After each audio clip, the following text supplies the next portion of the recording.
On today's episode, we're discussing a surprising blind spot in many organizations, Google Workspace.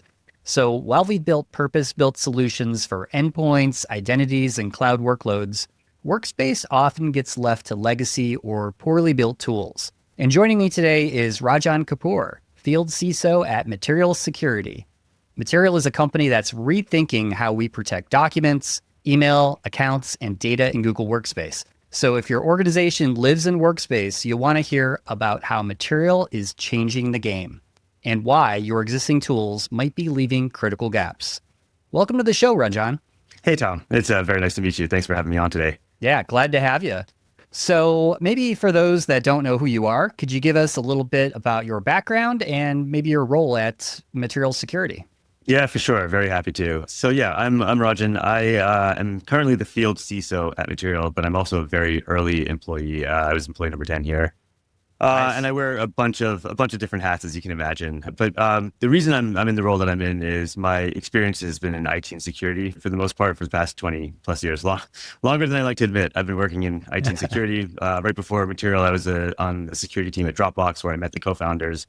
And so, yeah, I went from being on the security, org side to a security vendor side, and it's been super interesting. Yeah, that's quite the journey. Kind of, being part of a early growth startup. I've done the same thing, and it can be pretty crazy at times, right? That's right. Yeah, and I'll be honest, it took some getting used to being on the vendor side of things and not actually being on the other side of the table anymore. But it's a lot of fun. I get to meet a lot of security teams now, and I feel like I have some friends, and it's been a lot of fun. Yeah, that's awesome. So why is Google Workspace such a unique environment compared to endpoints or traditional cloud infrastructure? Yeah, it's interesting. If you take a step back and think about Google Workspace, it represents a number of things, right? It's your identity for your employees. It's, the one application that everyone in the organization has. It's where a bulk of your communication happens, both internally and externally. And it's where all of your corporate data ends up. All of that data that your lawyers have, that your HR team has, that your sales team has about customers. And it starts to represent this very unique footprint. And it was a footprint that, 20 years ago when I got into the business, you'd have some sort of identity server, like an Active Directory server, you'd have a file server, you'd have a bunch of different services that you were managing, and they've all become wrapped in Google Workspace now. And I think the industry has been a little slow to adopt and recognize how important this surface area is. There's so many companies using Google Workspace, so like the attack surface alone is just enormous. And I guess from your perspective, like what are kind of those common gaps that you see organizations face when they're trying to use maybe traditional tools, trying to secure Google Workspace? Yeah, the traditional tools that I see people trying to use are focus on the endpoint, protect your data, or in transit. There's not a lot of tools that companies have deployed or even that have been developed that help you protect your data at rest inside of Google Workspace. And it's a hard problem, right? But it's possible. We have APIs that allow you to get access to that data. And so I think, taking a traditional approach of, the data is in motion now, let me try and see what's in there and capture it. Or it's now been transferred to my endpoint, so let me apply all of my endpoint telemetry and detection services, creates a massive gap. Because if an attacker gets a hold of a Google account, they don't have to touch your endpoint. They don't have to wait for the data to be in transit. They can just get access to everything they need while sitting in that account. And so what we have today really doesn't help account for that. So how is Material different from those other tools that you had mentioned that they all claim like, we're going to secure your email or your cloud data? How do you guys do things differently?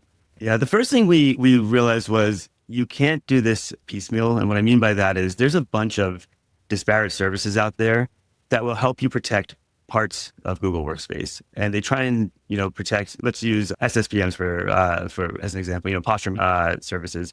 They try and help you. They try and help you with your posture on Google, but then on every other SaaS application that you have as well, which means they're going very broad and they're not going very deep. And part of protecting your posture in Google means having the right detections in place to know when something bad is happening. Or something's been configured that could cause something bad to happen. And there's so much surface area in Google to cover that if you try and do it for, every other app under the sun out there, you're never going to cover that surface area. And so that's posture management, right? Then you have DLP services, right? Trying to help you wrangle your data. And again, you have services that they don't consider Google Workspace as important as I believe it is. They try and do all of your data everywhere, right? And again, go very broad, but don't give you that depth that you really need here for Google Workspace. And so what we realized is, look, you want to bring all of these services together because having them in silos creates gaps, and those gaps are the opportunity for the attackers. You want to be able to see an attack happening in real time from, let's say, an email landing in a mailbox to an attacker exfiltrating a whole bunch of data from Google Drive to the attacker then trying to move onward to other services or leverage that account that they have access to launch further attacks. And it's very hard to do that today. And we realized that we had something magical in front of us. It was the APIs for Google, and we became the experts on Google Workspace APIs, and can now go and ingest a ton of data. We can ingest all of your files, all of your emails, all of your settings, all of your logging from Google Workspace, structure it, and start to build detections and protections on top of your environment. Wow, that's really awesome. So maybe break down a little bit how Material works kind of before, during, and after an incident. Yeah, for sure. So it starts, look, inbound email threat detection has been around for a long time. It's not going anywhere. It's still super, super important as a control. So it starts there, right? Like, let's see what attackers are trying to get into a mailbox. And then, what we would do from there is email isn't the only way an attacker can get in. There could be malware sent to a personal account that is logged into a work device that then impacts the work device, right? Or there's many other ways to get in. But what you want to do is, after you've blocked all the bad stuff from getting in, hopefully via email, start to look at anomalous activity inside your Google account. So are we seeing an employee accessing data that they don't normally access and doing things with it they don't normally do? Are we seeing a lot of data leaving your environment all of a sudden? Are we seeing just suspicious emails leaving a mailbox and going to outside of your domain or to other mailboxes within your domain? And we start to stitch all of that together to give you a view of what's happening. But we start with where we start at the very beginning is, let's just get your posture right. Do you have MFA required for every single one of your accounts in your environment? Are you allowing any sort of OAuth app with restricted scopes attached to your employee accounts? And should they be? Are they trustworthy? Things like that. There's just so much that goes into configuring Google Workspace correctly just to stop this stuff from happening, that you want to start there.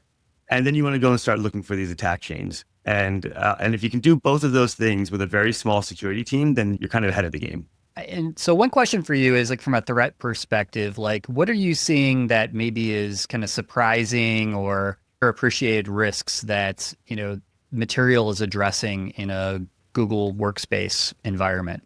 It's interesting because phishing, in a way, is a solved problem. And I'll explain that as it's a solved problem. Yeah. In that we have WebAuthn now, right? And for, if you have WebAuthn, you have a non-phishable MFA vector, and your employees can't give up their credentials anymore and be successfully phished, right? Like they just use a passkey, right? And so we've done a good job of hardening MFA and auth. What we haven't done a good job of, though, is identifying all of the things that can be an MFA bypass and I'll give you some examples of that. If an organization still has IMAP and POP enabled for mailboxes, those protocols don't support MFA. Google has a concept of application-specific passwords, which they introduced so you wouldn't have to give your credentials to a service in order for it to access your account. Those also don't support MFA. And then, like, the biggest bear of them all, OAuth apps. Right. A lot of organizations today have not wrapped their arms around OAuth grants in their environment, and employees are still able to go and install, whatever app they want with whatever scopes that they want. And each of these represent a way to bypass MFA. And I think that we really aren't doing as good a job as we can be, shutting down those avenues or monitoring those avenues, or really just making sure they're being used responsibly or not at all if it's not appropriate. Yeah. Now, one of the things that I think you guys are known for is that you can quickly get an organization to see value from deploying Material. Do you have any examples of that, of how quickly you can get a customer up and running? Yeah, for sure. So it's literally seconds to get connected to the environment because we're API based. It's Nice. just auth us into your environment.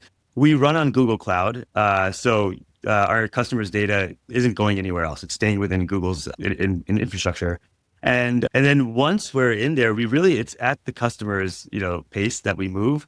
But we can have a customer up and fully running within about a week to 2 weeks if they want to move that quickly. I'd say the thing that slows us down the most is really the appetite that the customer has for just like trusting us and saying, okay, yeah, let's flip the switch. It's super transparent to the end user. So there's not a lot of like retraining you have to do to the end user. And yeah, so we can get up and running within week and a half to 2 weeks. And then customers are on their way.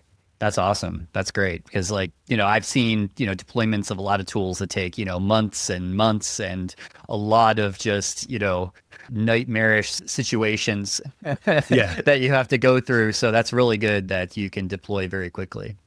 100%. And we're trying to build a tool that's for security teams. And the nice thing is it actually allows IT organizations and security teams to start pushing the security folks out of Google Workspace and into Material. And so that itself reduces the friction of getting this done because while they're moving over to Material, they're actually improving their posture by having fewer and fewer super admins and different types of roles within Google Workspace. Yeah, that's actually a great segue to my next question. So for CISOs or those security teams relying on just this patchwork of different tools, different vendors, what should they be thinking about? Yeah, they should be thinking about the amount of overhead that it's costing them to manage not just the tools, but manage the vendors. You have to do both, right? And can you be doing more with your team versus wrangling all of these tools together? And I'll give you some examples of what I'm talking about there. If you have, say, like I was talking about earlier, a tool for posture management, tool for DLP, you have to then wire up these services into your SIM so that you can start dumping all of the telemetry that they're giving you. And then from there, you either have to buy a tool to like build detections or build your own detections and hope that you're bringing in the right data that you need for when an incident happens. And you don't know sometimes until the incident happens that you missed bringing something in. And so the question I'd have for those CISOs is, look, we're in an environment right now, at a macro environment where security teams are doing more with less. It's the first time in my career I've seen it like this. And if that's, if that's what you're operating in, are the tools that you bought yesterday the right tools for you to be using today? 100% agree. I will tell you that, I talked to a lot of CISOs, a lot of people on security teams, and there is a large push now around vendor consolidation. And I think a lot of teams now are evaluating all the tools that they have, especially those legacy tools that think that, well, they're just working, why should I change? Because everything seems great, but then they're introducing things like Google Workspace and other types of productivity tools and things that they just don't have great visibility into. And I think that's where Material, here changes the game for them. Yeah, that's our view. Well, we say we want to help our customers scale their teams without having to actually grow their teams. We want to help them mature without them having to bring in more and more experts who are specific to one area of their environment. And if we can do that for a team, and then we know we've brought the right thing to them. Well, this has been great having you on the show, Rajan. Where can our listeners find out more about you and Material Security? Yeah, absolutely. So our website is material.security. So just material.security. Hopefully that's easy enough to remember. Oh, yeah. And you can find me, I'm Rajan at material.security, or find me on LinkedIn. Really, any way that you want to find me, I'm there. And I'm happy to talk to anyone about what we're doing here. I'm really excited about it. Excellent. Are you going to be out at Black Hats coming up planning in on August? it. Yep. Yeah. I'm hoping to be. Well, I know I will be. I'd say I'm hoping to be. I'll be there. And yeah. What about yourself? Are you going to be there too? Yeah, I will be. Yep. It's All the yearly pilgrimage, as they say, to security summer camp. That's right. That's right. I'm looking forward to DEF CON, and then Black Hat is the the event after that you stick around for. So yeah, it should be fun. And if anyone else is out there, come find us, and we'd be happy to chat. Yeah, that sounds great. Do you guys have a booth at Black Hat, or are you just going to be hanging out there? We're just going to be hanging out, honestly. So this is where the security person in me comes out. I think the booths are, they're tough to navigate. There's just it's a lot of noise. I don't know I would love to hear from someone out there who works at a security vendor who's actually sourced a brand new customer from a Black Hat booth. I'd love to know what they did, because there's just so much going on there. I can't imagine that someone came home and was like, oh yeah, that booth, I got to get back in touch with that vendor. Yeah, I think everybody just goes there for the fun swag. You come back with all these, trinkets and t-shirts and all these things. But yeah, it's tough to really get the ROI out of an expensive booth at these conferences. I completely agree. We're going to get ourselves banned from conferences if we keep going here. I know that's true. We're going to stop there. So, well, Rajan, it's been a pleasure having you on the show. And for all of our listeners, we'll have all the links in the show notes that we've talked about today and how you can get in touch with Material Security. So thank you for listening. And until next time, stay safe, stay secure, and stay private. Thank you for watching or listening to this episode. Be sure to subscribe wherever you like to get your podcasts. Visit sharedsecurity.net for merch, previous episodes, and more. If you'd like to help support the podcast, join our Patreon to get ad-free episodes and many more exclusive supporter-only benefits. Visit sharedsecurity.net/supporter for more details.